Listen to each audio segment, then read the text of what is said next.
Tak, ľudia, častá otázka. Mám 170 cm a 85 kg. Čo by som mal robiť, Jaro? Mal by som schudnúť, mal by som nabrať, alebo čo by som mal robiť? Tak, v prvom rade. 170 minus 100, 70 kg tvoje genetické maximum. U každého človeka je to iné. Niekto bude mať vyrysovaný 8% tuku, dajme tomu 75, niekto 73, hej. Ako kto, ako ti Pán Boh hore nadelil, koľko budeš mať svalovej hmoty. Naturálne, hej. Ale keď máš 170 cm a 85 kg, to znamená výška mínus to je 70 kg a ty máš 15 kg nadváhy. Teraz, ale sa bavíme o ľudia sú dva typy. Napríklad prvý človek bude taký človek, ktorý sa vyžral na tých 85 kg, ale nikdy v živote necvičil. OK?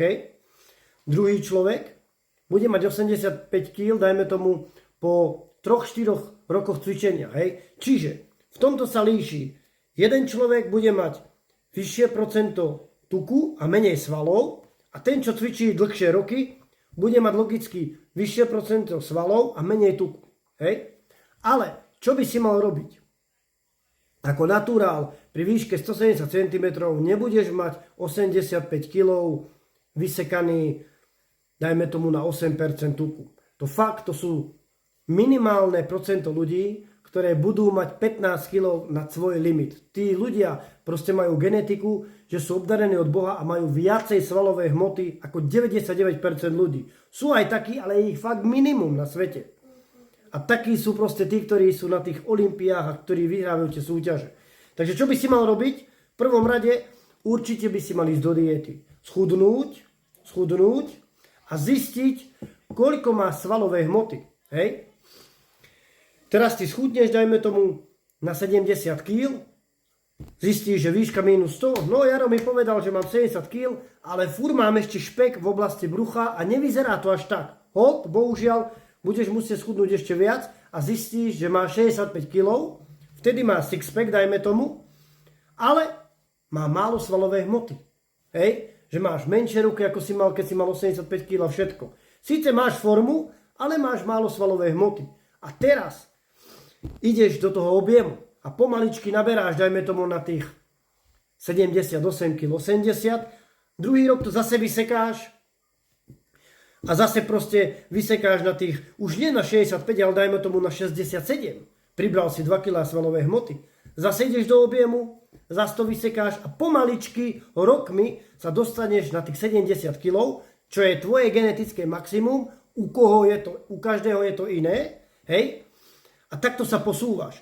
Potom príde obdobie, dajme tomu 3-4 rokov, kde už sa nebudeš posúvať a nebudeš naberať svalovú hmotu. Budeš musieť riešiť ten tréning o 1000-krát viac, ako dajme tomu predtým. Predtým, keď si začal, fungoval ti aj bro split, cvičil si 5 krát do týždňa a tak ďalej.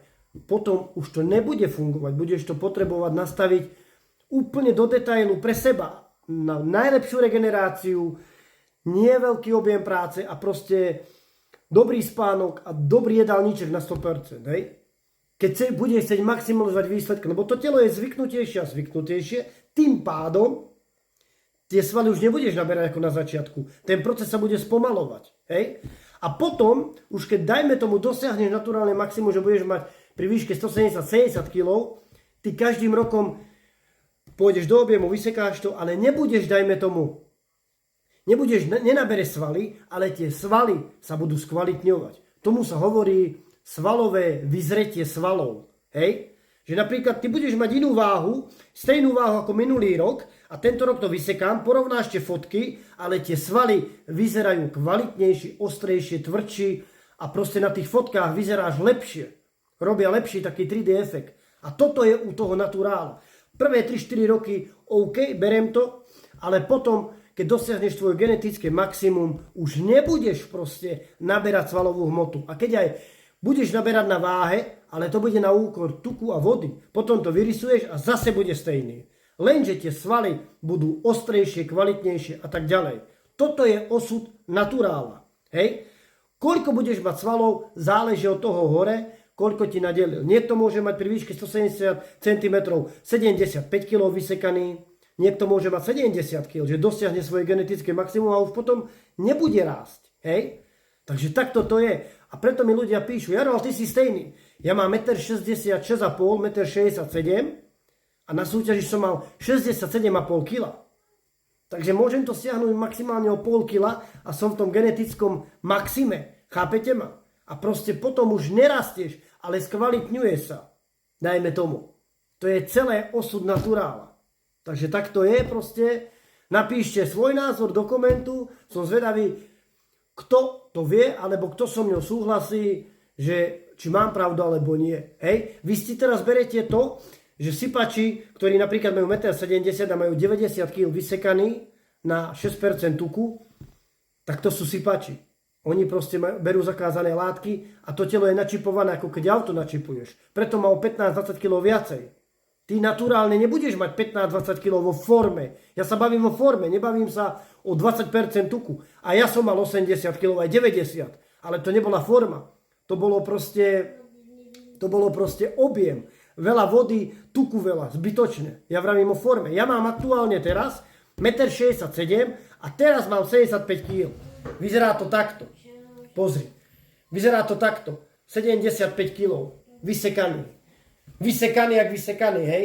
Ale brucho proste nemám až tak vysekané. Keď budem chcieť stiahnuť to brucho, tak automaticky aj odtiaľ to mi odíde tuk aj z vršku, hej? Aj z nôh, zo všadiaľ.